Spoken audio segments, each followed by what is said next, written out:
Hello everyone, welcome to all of you Unacademy let's crack UPSC CSC.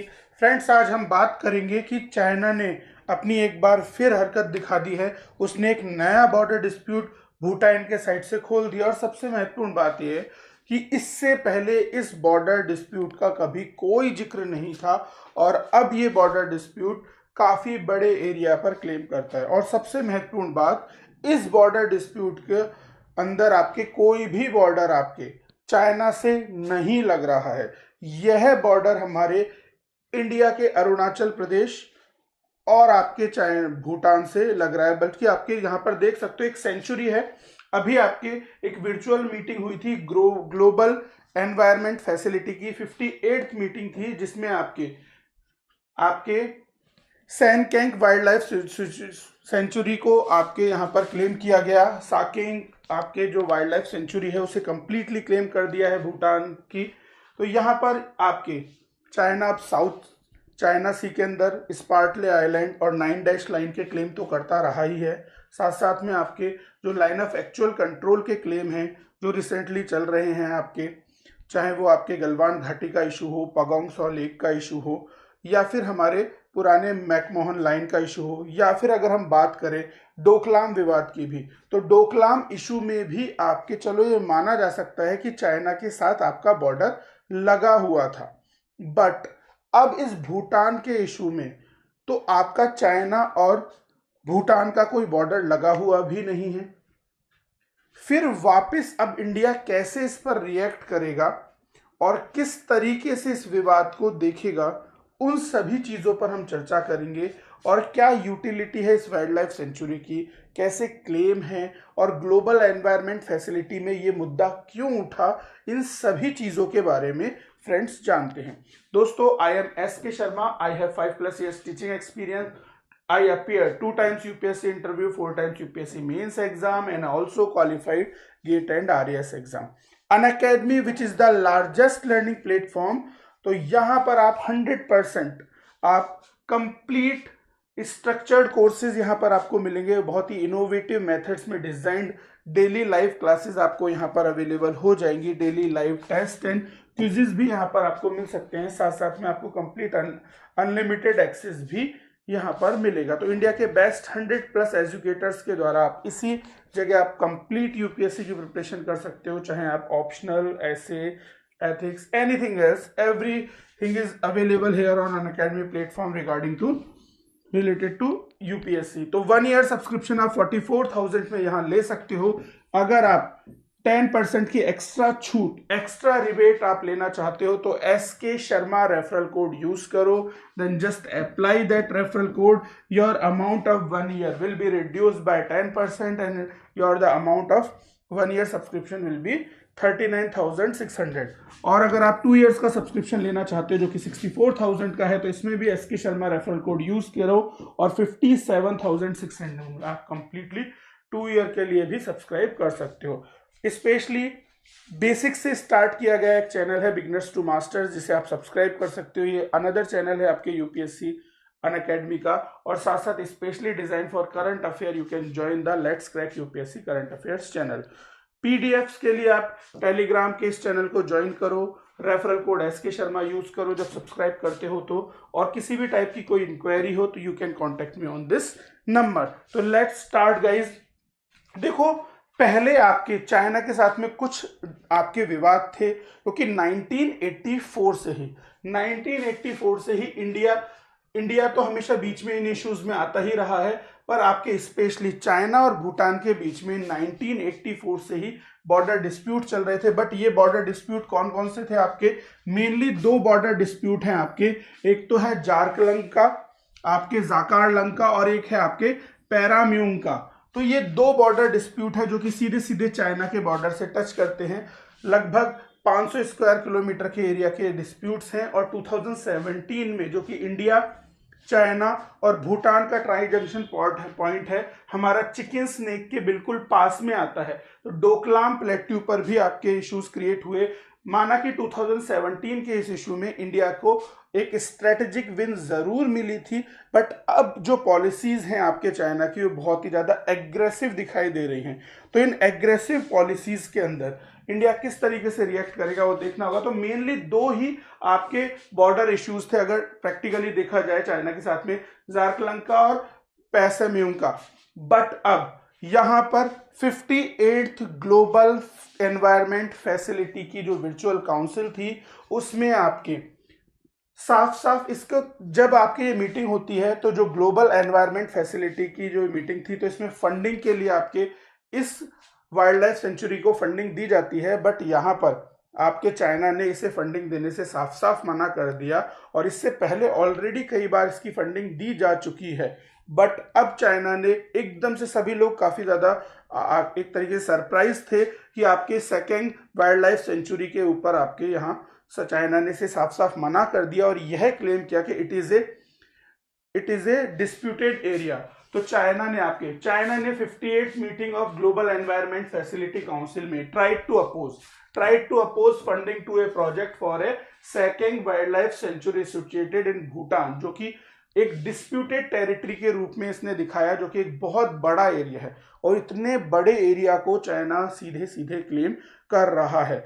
China का ये जो claim है वो आप ग्लोबल एनवायरनमेंट फैसिलिटी की वेबसाइट पर जाकर 58th मीटिंग के इस रिपोर्ट में देख सकते हो, जहां पर एजेंडा आइटम 3 के अंदर समरी ऑफ द चेयर में साफ साफ आपके यहां पर क्लेम है सेकेंड वाइल्ड लाइफ सेंचुरी का, जो कि आपके प्रोजेक्ट आईडी 10561 के अंडर चाइना ने इसको फंडिंग देने का साफ साफ अपोज किया और इसे डिस्प्यूटेड एरिया बताते हुए चाइना ने इसे क्लेम किया। It will be A part of China. But problem India के लिए कहां पर है? मेन इशू है आपके इंडिया के प्रॉब्लम के लिए, देखो वो समझते हैं। ये चीजें तो आपको पता ही है, जकारलंग और पैसेमलंग ये दो डिस्प्यूटेड एरिया हैं आपके ऑलरेडी, किसके बीच में? भूटान और चाइना के बीच में। 2017 में हमारा डोकलाम विवाद भी आ गया, तो these are the old dispute. But यहां पर आप लोकेशन देखो इस सेकेंड वाइल्ड लाइफ सेंचुरी का। ये जो सेकेंड वाइल्ड लाइफ सेंचुरी की जो लोकेशन है, यहां पर तुम्हारा जो बॉर्डर रह जाता है वो आपके चाइना से बॉर्डर काफी ज्यादा दूर है, कोई रिलेशन नहीं है, ये आपके बॉर्डर काफी ज्यादा आपके दूर रह जाता है। और यहां पर हमारे इंडिया के अरुणाचल प्रदेश की तवांग मोनेस्ट्री और ये सारी चीजें आ जाती हैं। तो अरुणाचल प्रदेश का जो बॉर्डर एरिया है और आपके जो भूटान का बॉर्डर एरिया है और चाइना के बॉर्डर एरिया से काफी ज्यादा दूर ये सेकेंड वाइल्ड लाइफ सेंचुरी है।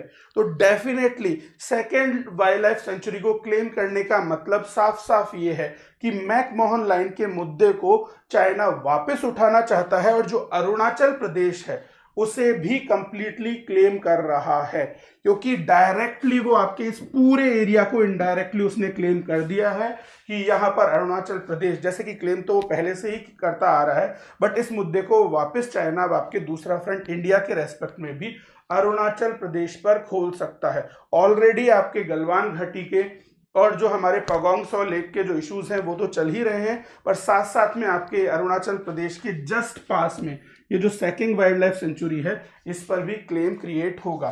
तो यहां पर आप देख सकते हो लगभग इस पॉइंट पर है आपके ये सेकेंड वाइल्ड लाइफ सेंचुरी, जो कि चाइना के इस बॉर्डर से काफी ज्यादा दूर है। तो इनडायरेक्टली ये अरुणाचल प्रदेश पर वापस अपने क्लेम को उठाएगा। तो डेफिनेटली यहां पर इंडिया को आगे आना चाहिए। ये सेकेंड वाइल्ड लाइफ सेंचुरी आपके क्या है? ये जो साकेंग वाइल्ड लाइफ सेंचुरी है ये आपके त्रेशियांगन डिस्ट्रिक्ट के अंदर आपके सिचुएटेड है, जो कि आपके सीधे बॉर्डर रखती है आपके समुद्रुप जोखार डिस्ट्रिक्ट से भूटान में, और ये प्रोटेक्टेड एरिया है और ऑलरेडी ये भूटान की tentative list of UNESCO inclusion के अंदर भी आता है। It is also comes this wild life second wildlife sanctuary is also comes Bhutan's tentative list of UNESCO inclusion. अगर आपके बात की जाए एनवायरमेंटल पॉइंट ऑफ व्यू से, तो यहां पर आपके ब्लैक रम्ड मैगपाई काफी ज्यादा फेमस है। तो it is also a protection site of black rumped magpie. तो ये जो सेंचुरी है आपके ईस्टर्न मोस्ट टेम्परेट इकोसिस्टम्स में आती है और साथ साथ it is A part of eastern Himalaya सब alpine conifer forest ecoregion. It is also a part of eastern Himalaya subalpine conifer forest ecoregion. यहाँ पर आपके काफी ज्यादा एंडेमिक स्पीशीज भी मिलेंगी जो कि सिर्फ और सिर्फ इसी एरिया में आपको मिलती है। साथ साथ में इस वाइल्ड लाइफ सेंचुरी में आपके ईस्टर्न ब्लू पाइन और ब्लैक रंग मैकपाई काफी देखने को मिलती है। और साथ साथ में it is also a protected area for the migoi yeti like cryptids. तो ये सारी चीजें आपके बहुत ज्यादा यूजफुल है अगर हम एनवायरनमेंट और इकोलॉजिकल पॉइंट ऑफ व्यू से बात करें तो ये जो सारे विवाद है वो इंडिया के लिए तो काफी ज्यादा डिस्प्यूट्स क्रिएट करने वाले हैं ही, बट ये सारा मुद्दा आपके उठता है ग्लोबल एनवायरनमेंट फैसिलिटी की 58th मीटिंग में। ग्लोबल एनवायरनमेंट फैसिलिटी एक इंडिपेंडेंट ऑपरेशनल फाइनेंशियल ऑर्गेनाइजेशन है जो कि एक मल्टीलेटरल फाइनेंशियल मैकेनिज्म के तहत आपके ग्रांट्स प्रोवाइड करती है आपकी कंट्रीज को, जो कि एक global environment to benefit the global environment and promote sustainable livelihood in local communities like Bhutan's communities and all. तो ये एक फंड सेटअप है जो कि वर्ल्ड बैंक ने 1991 में, it was a setup as a fund under world bank 1991। तो साथ साथ में आपको रियो द अर्थ समिट सभी को याद होगा 1992 का जो रियो अर्थ समिट था, वहीं पर आपके इस ऑर्गेनाइजेशन को रीस्ट्रक्चर किया। ऑलरेडी ये वर्ल्ड बैंक का पार्ट थी as a funding organisation. World bank 1991 में इसे स्टैब्लिश किया गया। फिर 1992 में जो अर्थ समिट होती है रियो दो जेनेरियो ब्राजील में, वहां पर इसे रीस्ट्रक्चर कर दिया गया और फिर इसे वर्ल्ड बैंक सिस्टम से बाहर निकालकर एक परमानेंट और separate institution global environment facility को बना दिया गया। फिर 1994 में world bank has served as the trustee of the global environment trust fund and provided administrative services also. अभी आपके ग्लोबल एनवायरनमेंट फैसिलिटी का जो हेडक्वार्टर है वो आपके वॉशिंगटन डीसी यूनाइटेड स्टेट्स में है।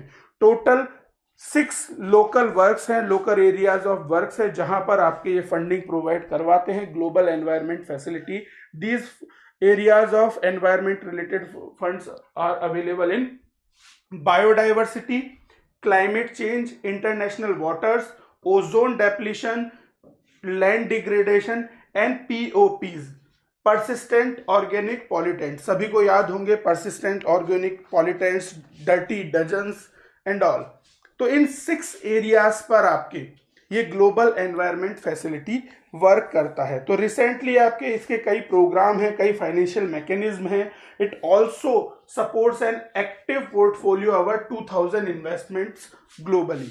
तो डेफिनेटली भूटान के लिए भी एक बहुत बड़ा इन्वेस्टमेंट था यहाँ के फ्लोरा फौना एंड इकोसिस्टम्स को डेवलप करने के लिए, जिसे चाइना ने अपोज किया।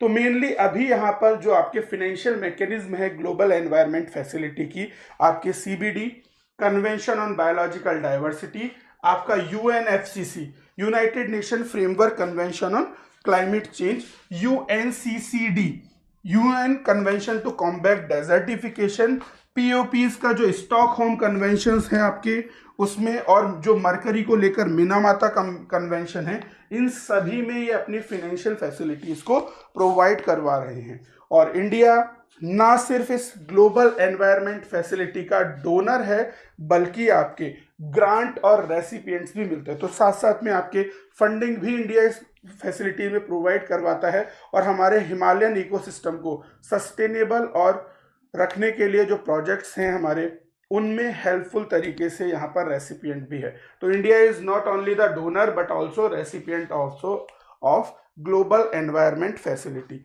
तो सबसे बड़ा इशू अब ये आता है कि इनडायरेक्ट वे में, माना it is a new border dispute with Bhutan, but ये जो आपके सेकेंग वाइल्ड लाइफ सेंचुरी है ये अरुणाचल प्रदेश के पास में है। तो डेफिनेटली इनडायरेक्टली चाइना ने फिर कहा है कि मैकमोहन लाइन को चाइना नहीं मानता है और अरुणाचल प्रदेश आपका चाइना का ही हिस्सा है, इसे वो वापस क्लेम करने लग गया है। तो डेफिनेटली यहाँ पर इंडिया को फिर स्टैंड लेना पड़ेगा, बिकॉज डोकलाम इशू में भी इंडिया ने आपके स्टैंड लिया था। अगर थोड़ा सा यहाँ पर नया फ्रंट खोलता है आपके चाइना और थोड़ा एग्रेसिव होता है, then definitely we should use our all retaliatory powers. तो हमें सारे रिटेलिएट पावर्स को यूज करना होगा और थोड़ा सा जो डेप्लॉयमेंट ऑफ मिलिट्री फोर्सेस हैं उसे भी यहाँ पर तैयार रखना होगा। और खासकर इस मुद्दे को आपके इंटरनेशनल लेवल पर डिस्कस करने के लिए और साथ साथ जो अभी मीटिंग्स चल रही हैं उसमें भी इस डिप्लोमेटिक इशू को हमें आपके एंटरटेन करना चाहिए कि क्या इश्यूज हैं, क्या चीज़ें हैं, उस पर इंडिया क्या स्टैंड लेता है, ये थोड़ा देखना भी बाकी है। तो remember that what is the location of second wildlife sanctuary, what is the utility in environment and sustainability of environment, and what is global environment facility, किन 6 एरियाज में वो वर्क करता है। तो इस पर ग्लोबल एनवायरमेंट फैसिलिटी पर आपके प्रीलिम्स में क्वेश्चन आ सकता है।